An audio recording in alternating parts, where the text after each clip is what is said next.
Kilat News Updates.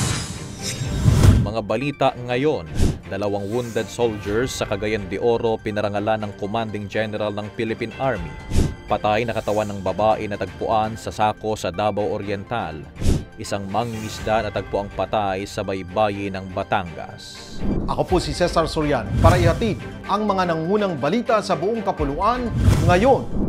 Binigyang parangal at personal na binisita ni Philippine Army Commanding General Lieutenant General Roy Galido ang mga wounded in action na sundalo ng 4th Infantry Division sa Camp Evangelista Station Hospital sa Cagayan de Oro City, Kamakailan. Mismong pinarangalan ni General Galido ng Wounded Personnel Medal sina Sergeant Jonel Aninyon at Private First Class Ryan Azagra na kapwa miyembro ng 3rd Scout Ranger Battalion na nagtamo ng mga sugat sa katawan sa kalagitnaan ng kanilang engkwentro laban sa mga teroristang grupo sa kanilang area of responsibility. Layunin ng pagbisita ni Galido na bigyan diin ang dedikasyon at tungkulin ng mga sundalong handang ibuwis ang kanilang buhay para sa bayan. Bukod sa medalya, binigyan rin ang mga wounded soldiers ng financial assistance habang patuloy silang nagpapagaling sa pagamutan. Isang hindi kilalang babae na nakasilid sa sako ang natagpuang patay sa baybayin ng Sitio Dawi, San Jose, Caraga, Davao Oriental kahapon.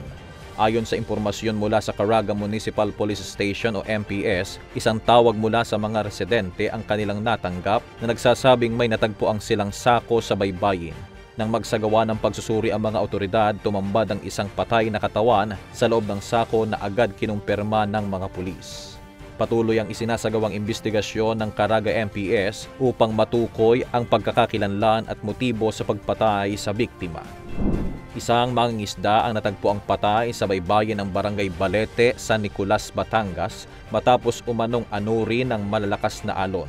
Ayon sa kapatid ng biktima, magkasabay silang nangisda noong hapon ng Miyerkules at habang nasa laot nahulog ang biktima mula sa kanilang bangka at hindi na ito nakabalik.